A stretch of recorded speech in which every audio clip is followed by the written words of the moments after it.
নমস্কাৰ মৰমৰ ছাত্ৰ ছাত্ৰীসকল, আজি তোমালোকৰ মাজলৈ আহিলোঁ অসমৰ জাতীয় উৎসৱ বিহু। আমি সকলোৱে জানো অসমৰ জাতীয় উৎসৱ বিহুৰ বিষয়ে ক'বলৈ আহিছোঁ। তোমালোকে ভিডিঅ'টো শেষলৈকে চাবা আৰু যদি নতুনকৈ চেনেলটোত আহিছা চেনেলটো ছাবস্ক্ৰাইব কৰি ল'বা। বিহু বহু আনন্দনীয়, বিহু বিনন্দনীয়, বিহুৰ মৌ মিঠা মাত, বিহু বা লাগি বিহুৱা ককাইৰ এই দেউধনী লাগিছে গাত। আৰম্ভণি। বিহু অসমীয়া জাতীয় উৎসৱ। অসমৰ পৰ্বত ভৈয়ামৰ সকলো মানুহেই বিহু পালন কৰে। বিহুৰ নাম শুনিলেই অসমীয়াৰ মন প্ৰাণ নাচি উঠে, হিয়া উল্লাসে নধৰা হয়। অসমীয়াৰ জাতীয় উৎসৱ বিহুৰ মাজেৰে জাতিৰ আচাৰ বিচাৰ সভ্যতা সংস্কৃতিৰ প্ৰতিফলন হয়। বিহুৰ উৎপত্তি কেতিয়াৰ পৰা আৰু কেনেকৈ অসমত বিহুৰ প্ৰচলন হ'ল তাক জনা নাযায়। বিহু নামটিৰ উৎপত্তি সম্বন্ধে বিভিন্নজন পণ্ডিতে বিভিন্ন মত আগবঢ়াইছে। বিষুৱ সংক্ৰান্তিত বিহু উদযাপিত হোৱা বুলি বহু পণ্ডিতে কয়। বহু লোকৰ মতে বড়ো ভাষাৰ বৈশু শব্দৰ পৰা বিহু শব্দৰ উৎপত্তি হৈছে। বিহু নামৰ উৎপত্তি য'ৰে পৰা নহওক কিয়, বিহু অসমীয়া জাতীয় উৎসৱ। জাতীয় জীৱনৰ সকলো উল্লাস, আশা আকাংক্ষা, ৰং আনন্দ, আৱেগ অনুভূতি বিহুৰ লগতে ওতঃপ্ৰোতভাৱে জড়িত। বৰ্ণনা। বিহু তিনিটা: বহাগ বিহু আৰু ৰঙালী বিহু, কাতি বিহু আৰু কঙালী বিহু আৰু মাঘ বিহু বা ভোগালী। বসন্তকালত বহাগ বিহু আৰম্ভ হয়।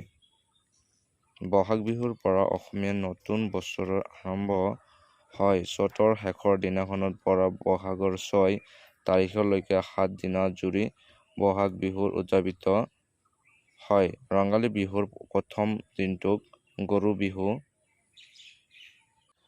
বোলে। সেইদিনা ৰাতিপুৱা গৰুৰ মূৰত আৰু শিঙত সৰিয়হ তেল ঘঁহি গৰুক মাহ হালধিৰে নুৱাই পথাৰলৈ খেদি নি নৈ বিলত গা ধুৱায়। ঘৰৰ গালৈ লাও বেঙেনা মাৰি এইদৰে গায়: লাও খা বেঙেনা খা বছৰে বছৰে বাঢ়ি যা, মাৰে সৰু বাপেৰে সৰু তই হবি বৰ গৰু। গধূলি ঘৰত গৰুলৈ ঘূৰি আহিলে তৰা বা মৰা পাতেৰে কাটি উলিওৱা নতুন পঘা গৰুৰ ডিঙিত দিয়ে। গোহালিৰ মুখত মাখিয়তী তুষ আৰু ধান খেৰেৰে জাক দিয়ে আৰু গৰুৰ পিঠা পনা খুৱায়। দ্বিতীয় দিনা মানুহৰ বিহু। সেইদিনা মানুহেও গাত মাহ হালধি ঘঁহি গা ধুৱে। নতুন বিহুৱান লৈ মান্যজনক সেৱা সৎকাৰ কৰে। ইজনে সিজনৰ ঘৰত চিৰা পিঠা জা জলপান খাই আনন্দ উপভোগ কৰে আৰু নতুন বছৰক সম্বোধন জনায়। বহাগ বিহুত 7 দিনলৈকে অসমীয়া বুঢ়া ডেকা সকলোৱে মিলি ঢোল পেঁপা গগনা মানুহৰ ঘৰে ঘৰে গৈ হুঁচৰি গায়। বসন্তকালৰ মাদকতাপূৰ্ণ পৰিৱেশত আনন্দমুখৰ নাচ গানেৰে উদযাপিত হয় বাবে এই বিহুটোক ৰঙালী বিহু বুলি কোৱা হয়। কাতি বিহু আহিন আৰু কাতি মাহৰ দুমাহীৰ দিনা পালন কৰে। এই বিহুত উলহ মালহ বেছিকৈ নাথাকে। কৃষিজীৱী অসমীয়াৰ ভঁৰাল উদং হৈ আহে। ভোগ প্ৰাচুৰ্য নাথাকে। সকলো ফালে অভাৱ অটানে দেখা দিয়ে। সেয়ে এই বিহুটিক কঙালী বিহু বুলি কোৱা হয়। কিন্তু কঙালী বুলিও এই বিহুটি তাৎপৰ্যহীন নহয়। ধৰ্মীয় আচাৰ অনুষ্ঠানেৰে শৰৎকলীয়া আৰু কাতি বিহুৱে যেন শৰতৰ দৰেই নিষ্কৃষ্ট সমাহিত ৰূপত আৱিৰ্ভাৱ হয়। বিহুৰ দিনা ধাননি পথাৰত, ভঁৰাল ঘৰত আৰু তুলসীৰ গুৰিত মিঠাতেলেৰে চাকি জ্বলায়। এই বিহুত মানুহে আকাশ বন্তি জ্বলাই তুলসীৰ তলত মাহ প্ৰসাদ দি নাম প্ৰসংগ কৰে। কাতি বিহুৰ পাছতে আহে মাঘ বিহু। এই সময়ত পথাৰত শস্য চপোৱা শেষ হয়। পুহ আৰু মাঘ মাহৰ দুমাহীৰ দিনা মাঘৰ বিহু হয়। দুমাহীৰ আগদিনা উৰুকা। এই উৰুকাৰ দিনা গাঁৱৰ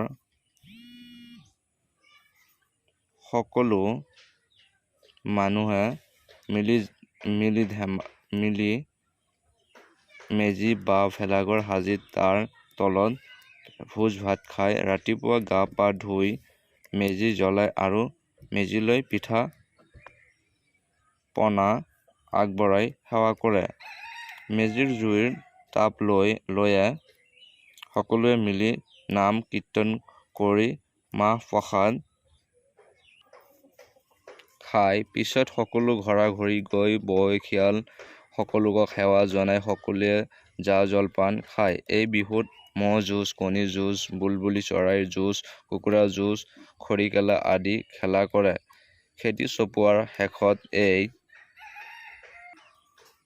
বিহুক ভোগালী বিহু বুলি কোৱা হয়। সামৰণি বিহু উৎসৱ অসমীয়া জাতিৰ কৃষ্টি ৰক্ষা কৰে। বিহু গীত আৰু বিহু নাচ অসমীয়া সংস্কৃতিৰ এটা বিশিষ্ট অংগ। অসমীয়া মানুহে এই বিহু উৎসৱ বাপতি সাহোন হিচাপে অতীতৰ পৰা পালন কৰি আহিছে। বিহুৰ আধ্যাত্মিক অনুষ্ঠানৰ মাজত শান্তি আৰু ডেকা গাভৰুৰ কলিয়ামৰা নৃত্য গীতৰ মাজত শক্তি আৰু মুক্তি সঁহাৰি পোৱা যায়। সেয়েহে বিহু শান্তি, মুক্তি আৰু মুক্তিৰ প্ৰতীক। মৰমৰ ছাত্ৰ ছাত্ৰীসকল, ভিডিঅ'টো আজি এইখিনিয়ে।